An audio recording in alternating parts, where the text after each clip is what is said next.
À 2 jours des commémorations du massacre d'Oradour-sur-Glane, cette question, peut-on parler de ce drame à travers un roman? L'éditrice corrézienne Marie-France Houdard vient de rééditer un livre de 1952, Où l'herbe ne pousse pas, de Georges Magnane, qui raconte sous forme de fiction cet après-midi du 10 juin.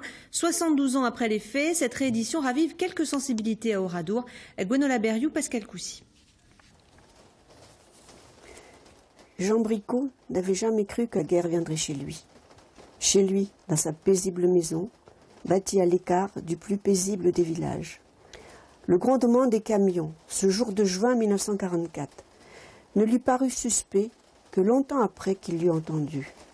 Dans ce roman écrit en 1952, le lecteur revit le drame d'Oradour à travers les pensées de personnages fictifs, futures victimes ou SS.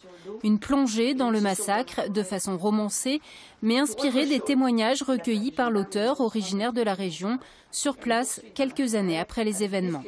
En 1949, donc il était à Paris, il retourne en Limousin à Émoutier parce que son père est très très mal. Et à cette occasion-là, il se dit je vais aller voir Oradour. Et il voit Oradour, le village. Et il est tellement bouleversé, choqué, se disant ça aurait pu être aussi bien mon village.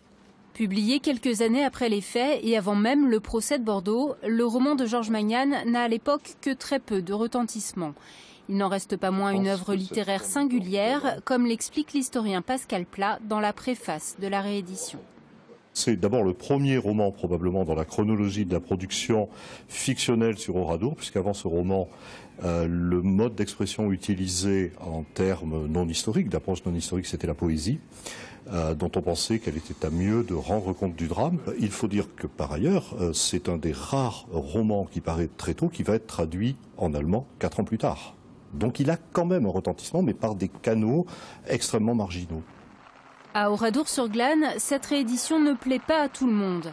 L'association des familles de victimes est particulièrement vigilante à toute utilisation commerciale ou mercantile du drame d'Oradour, même si elle reste ouverte aux différentes formes d'expression.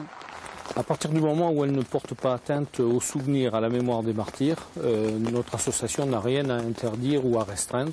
Certainement, c'est quelque chose de très sensible pour les familles, mais les choses évoluent, même si certaines œuvres, je pense des chansons, qui sont difficiles pour parler d'un thème comme d'Oradour, mais de grands chanteurs s'y sont confrontés et chacun est libre de pouvoir s'exprimer comme il le souhaite. Au centre de la mémoire, pourtant, le livre de Georges Magnane ne sera probablement pas présenté dans la librairie. Il y a quelques années, les élus du conseil d'administration du centre ont décidé de ne pas vendre de nouveaux romans sur la Seconde Guerre mondiale. Nous ne sommes pas une librairie traditionnelle.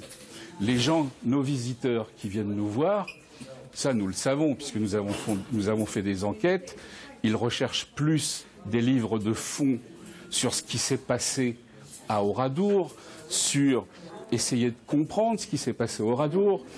Et comme vous pouvez le voir, notre linéaire n'est pas extensible.